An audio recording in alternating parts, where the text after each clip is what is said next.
guys, it's Sophie from Build Your Jungle, and today I'm going to be unboxing one of my wish list plants.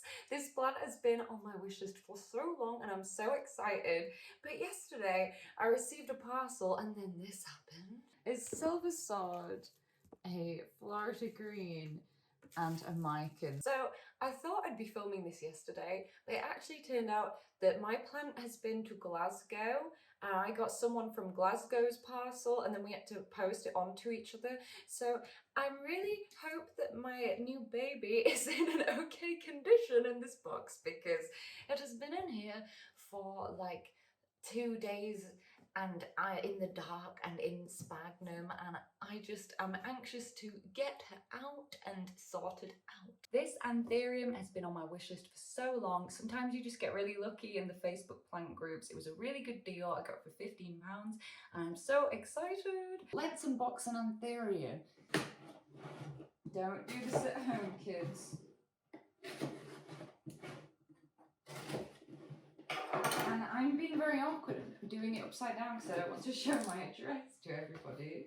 I'm always a fan of the corrugated cardboard wraparound method. It is an excellent method.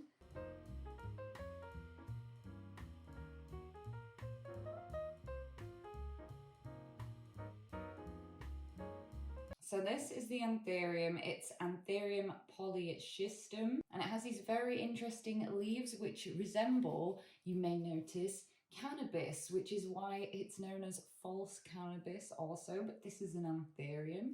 I mean, it's not looking too bad. I can tell the moss is very dry and there's a bit of yellowing on the lower leaf, but we're gonna get out of the moss and see what we're gonna be doing. Dropping knives, classic, standard. Oh, I love this plant. I really do think it's gonna be okay.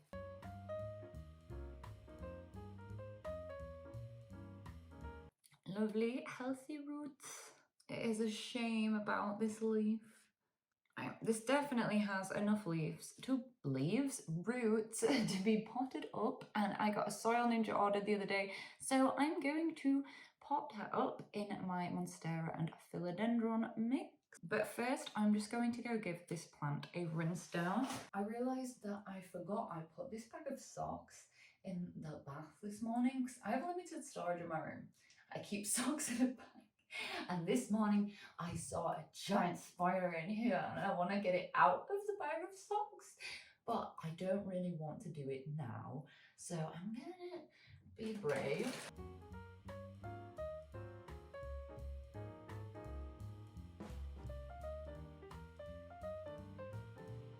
Bloop, bloop, bye, horrible bathroom. Bloop, bloop. Milo's sleeping in a tiny little donut and it's adorable. I decided to order from Soil Ninja in bulk for the first time, and I didn't really think about where I was going to store. Like 30 litres of Monstera and Philodendron mix, 10 litres of cactus and succulent mix, and another like 30 of, or 20 or something of base mix, and sphagnum moss as well. So I had to rearrange my entire plant table, but it's now fitting in there quite nicely, so it's all right. So I'm gonna go for this Aroid tower pot. I love these.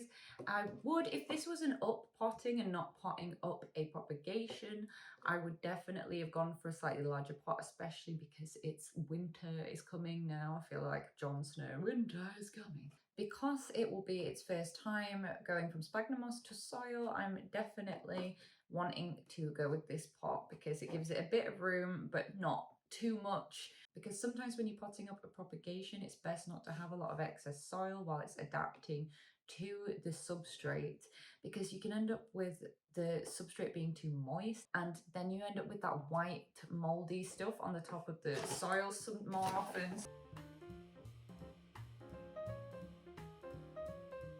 I can now say with confidence, now that I've been using this since my whole video, that Soil Ninja is my substrate of choice.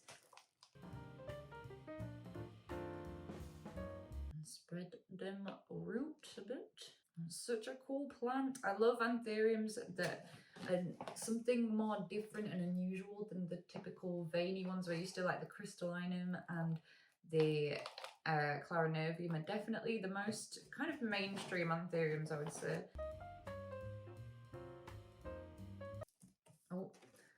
This fern is attacking me. I feel attacked.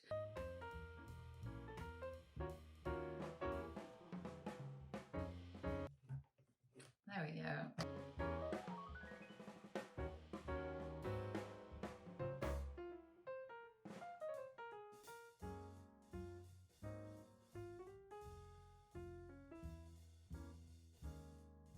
Anthuriums are epiphytes, so they need a really chunky mix, and I find that the Monstera and Philodendron mix also works great for Anthuriums. It's got lots of chunky like bits of bark and perlite and stuff in it and pumice, so that's what I'm using for all my Anthuriums at the moment. I don't use semi-hydro at all currently, or one plant uses semi-hydro, and I'm just going to temporarily put it on this barbecue stick which is only just going to be tall enough to support it, just temporarily, or flicked water on my mouth. Because you can probably tell from just looking at the plant now that it's got a very climbing growth habit, so it needs a support.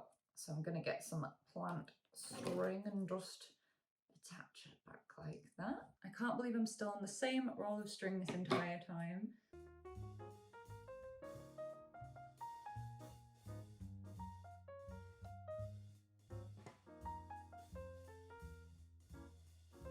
I will definitely be taking some B-roll when she's all dried off and I can dust off the soil that's sticking to the wet foliage right now. I'm so glad that it wasn't all dead in the box. It's really nice to see her potted up now. As you can see, there's a new leaf on the way. So really, when I've kind of examined this plant, I'm not concerned about this lower leaf yellowing, so I will let the seller know that it was okay in the end. That you travelled all the way to Glasgow and back for me. I just wanted to quickly talk a bit more about the plant because I feel like I was just so excited to unbox it. I just kind of skipped a lot of the cool information about this plant.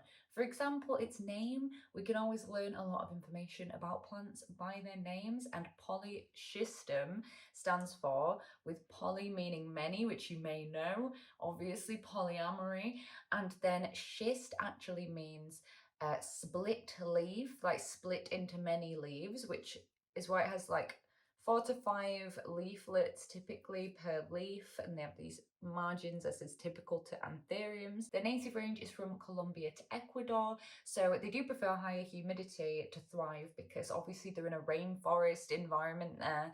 I will be putting her in prime position as soon as I have pest treated and isolated this plant for a bit. They're also very fast growing, and as you can see, it obviously wanted to climb very quickly in its growth journey of life. A lot of Anthuriums grow in, and I know I'm going to butcher this description, but a way where it's kind of like a big rhizome thing, and then multiple things, multiple petioles shooting out from that, and they tend to just grow kind of more bigger and don't really climb as quickly. There are obviously exceptions, and I've noticed my Anthurium Gaiaquilens has also been wanting to climb, but not as extremely as this. So I'm thinking this Anthurium is going to be an Anthurium that is good for someone to grow who is confident with philodendrons, I hope. With the rarest species, after the big planty boom in lockdown and a lot of people being interested in the hobby for the first time, like on a way larger scale than we've ever seen before, I think a lot of us think that these plants are like recently discovered, but for example, this Anthurium was first talked about or officially published in, I think, 1959. And whilst most Anthuriums are epiphytic, this Anthurium is also known as a hemi-epiphyte because it also can grow terrestrially depending on what is there and available for it in its environment. I hope you guys enjoyed watching me unbox one of my wishlist plants. I would love to know, what are your wishlist plants at the moment? Please let me know in the comments down below. I'm currently posting long form content on Fridays and shorts every day that I'm able to, so please subscribe to be notified when I next make a video.